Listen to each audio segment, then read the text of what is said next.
श्रीमद् भगवद गीता भाषा प्रारंभ। श्री ओम नमो भगवते वासुदेवाय। जो अर्जुन को श्री भगवान जी ने गीता ज्ञान दिया है सो मुझको मिले। भय भंजन भगवान जी से किशोरदास मांगता है, हे प्रभु, गीता ज्ञान के उच्चारण करने से तेरे पूर्ण ब्रह्म को पाता है।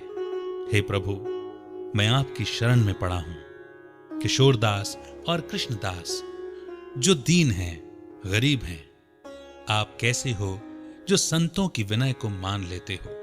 हे प्रभु, हे कृपा निधान, तेरे संतों एवं भक्तों के वास्ते मैं यह गीता ज्ञान भाषा में कहता हूं। पहला अध्याय। जब कौरव और पांडव महाभारत के युद्ध को चले तब राजा धृतराष्ट्र ने कहा, मैं भी युद्ध देखने चलूंगा। तब श्री वेद व्यास जी बोले, हे राजन, नेत्रों के बिना कैसे देखोगे। राजा धृतराष्ट्र ने कहा, हे प्रभु जी, देखूंगा नहीं तो श्रवण करूंगा। तब व्यास जी बोले, हे राजन, तेरा सारथी संजय जो कुछ महाभारत के युद्ध की लीला कुरुक्षेत्र में होगी सो तुझे यहां बैठे ही श्रवण कराएगा। वेद व्यास जी के मुख से यह वचन सुन संजय ने विनय की, हे प्रभु, यहां हस्तिनापुर में कुरुक्षेत्र की लीला मैं कैसे जानूंगा तथा राजा से किस भांति कहूंगा। तब व्यास जी ने प्रसन्न होकर संजय से कहा, हे संजय, मेरी कृपा से तुझे यहां से ही दिखाई देगा। व्यास जी के इतना कहते ही संजय की दिव्य दृष्टि हो गई और बुद्धि भी उनकी दिव्य हो गई। दिव्य दृष्टि साक्षात्कार को कहा जाता है। अब आगे महाभारत का कौतुक कहते हैं। सुनो, 7 अक्षौहिणी सेना पांडवों की और 11 अक्षौहिणी सेना कौरवों की, ये दोनों सेनाएं कुरुक्षेत्र में जब एकत्र हुई तब धृतराष्ट्र ने पूछा, हे संजय, धर्म के क्षेत्र में युद्ध की इच्छा से एकत्र हुए मेरे और पांडु के पुत्रों ने क्या किया। संजय ने कहा, पांडवों की सेना को व्यूहित देखकर दुर्योधन द्रोणाचार्य के समीप जाकर कहने लगे, हे आचार्य, देखिए, आपके शिष्य बुद्धिमान द्रुपद पुत्र ने पांडवों की बड़ी सेना की कैसी व्यूह रचना की है। इस सेना में अर्जुन, भीम, बड़े बड़े धनुर्धारी वीर, युगधान, विराट, महारथी, द्रुपद, धृतराष्ट्र, चेकितान, बलवान, पुरोजित कुंती भोज, नरों में श्रेष्ठ शैव्य, पराक्रमी युधामन्यु, बलवान उत्तमौजा, अभिमन्यु व द्रौपदी के 5 पुत्र सब के सब महारथी हैं। हे ब्राह्मण श्रेष्ठ, आपके स्मरणार्थ अब मैं सेना के प्रधान सेनापतियों के नाम वर्णन करता हूं। आप भीष्म, कर्ण, युद्ध विजयी कृपाचार्य, अश्वत्थामा, विकर्ण, सोमदत्त का पुत्र भूरिश्रवा और बहुत से शूरवीर मेरे लिए प्राण तक देने को तैयार हैं। ये लोग शस्त्र चलाने में बहुत चतुर हैं और सभी युद्ध विद्या में प्रवीण हैं। हमारी सेना, जिसके भीष्म रक्षक हैं, अपार बल है और उसकी सेना के, जिसके भीम रक्षक हैं, थोड़ा सा बल है। अब आप सब अपने मोर्चों पर सावधान रहकर सेनापति भीष्म की रक्षा कीजिए। कुरुवृद्ध भीष्म पितामह ने दुर्योधन को प्रसन्न करते हुए और ऊंचे स्वर में गरजते हुए शंख बजाया। फिर चारों ओर शंख, नगाड़े, ढोल, गौमुख आदि अनेक बाजे बजने लगे, जिनका बड़ा भयंकर शब्द हुआ।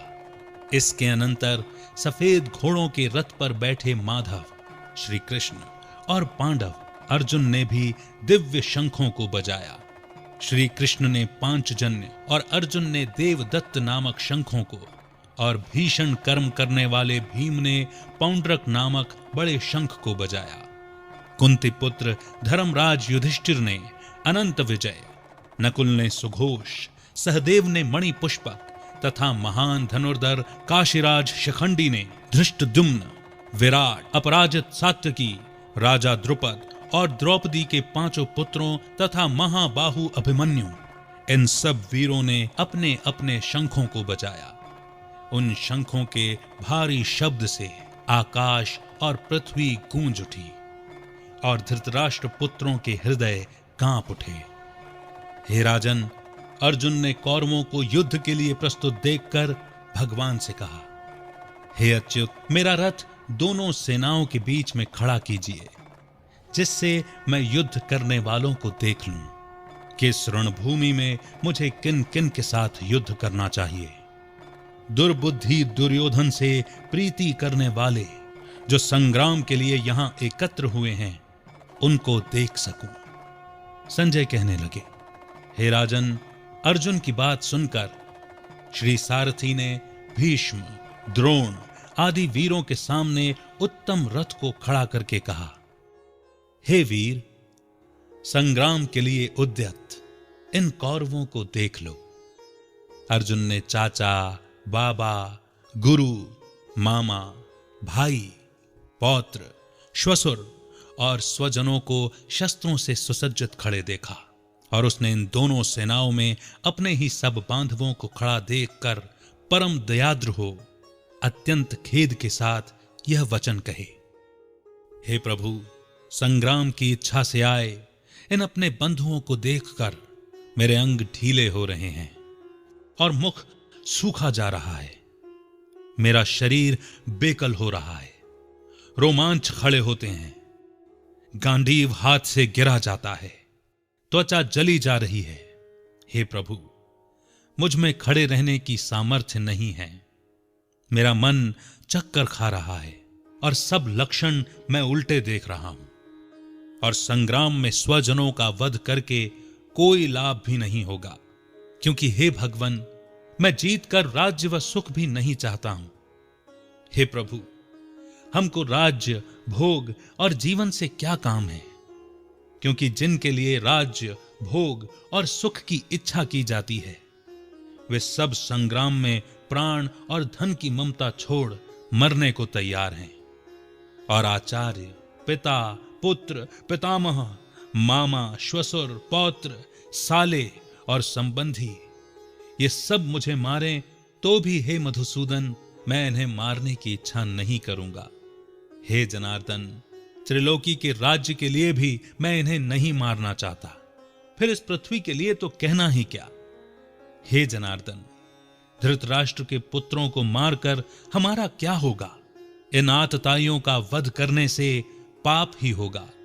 इसीलिए हमें अपने भाई धृतराष्ट्र के पुत्रों को मारना अनुचित है। हे प्रभु, स्वजनों को मारकर क्या हम सुखी रह सकते हैं?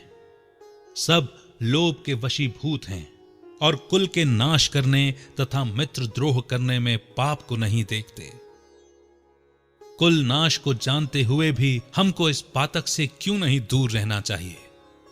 कुल का नाश होने से कुल के प्राचीन धर्म नष्ट हो जाते हैं, फिर धर्म नाश होने से कुल में पाप बढ़ता है। हे भगवान, पाप से कुल की स्त्रियां व्यभिचारिणी हो जाती हैं, जिनसे वर्ण शंकर संतान उत्पन्न होती है। वह वर्ण शंकर जिन पुरुषों ने कुल को नष्ट किया है, उनको तथा उस कुल को नरक में पहुंचाते हैं, क्योंकि श्राद्ध, तर्पण आदि बंद हो जाते हैं। वर्ण शंकर बनाने वाले दोषों से कुल ध्वंसकों के जाति धर्म और कुल धर्म निरंतर नाश हो जाते हैं। हे जनार्दन, मैंने बराबर सुना है कि कुल धर्म नष्ट होने से निश्चय नरक वास करना होता है। हाय, हम बड़ा पातक करने को तैयार हैं, जो राज्य सुख के लाभ से अपने स्वजनों को ही मारने की कोशिश कर रहे हैं। मुझे शस्त्र रहित एवं उपायहीन को रणभूमि में बांध कर डाल दें तो मेरा बहुत कल्याण हो। संजय ने कहा, हे राजन, ये कहकर अत्यंत दुखित होकर अर्जुन ने उसी समय धनुष बाण फेंक दिया और रथ के पिछले भाग में जा बैठा। और यहां पहला अध्याय समाप्त होता है। हम केवल अध्यायों का ही पठन एवं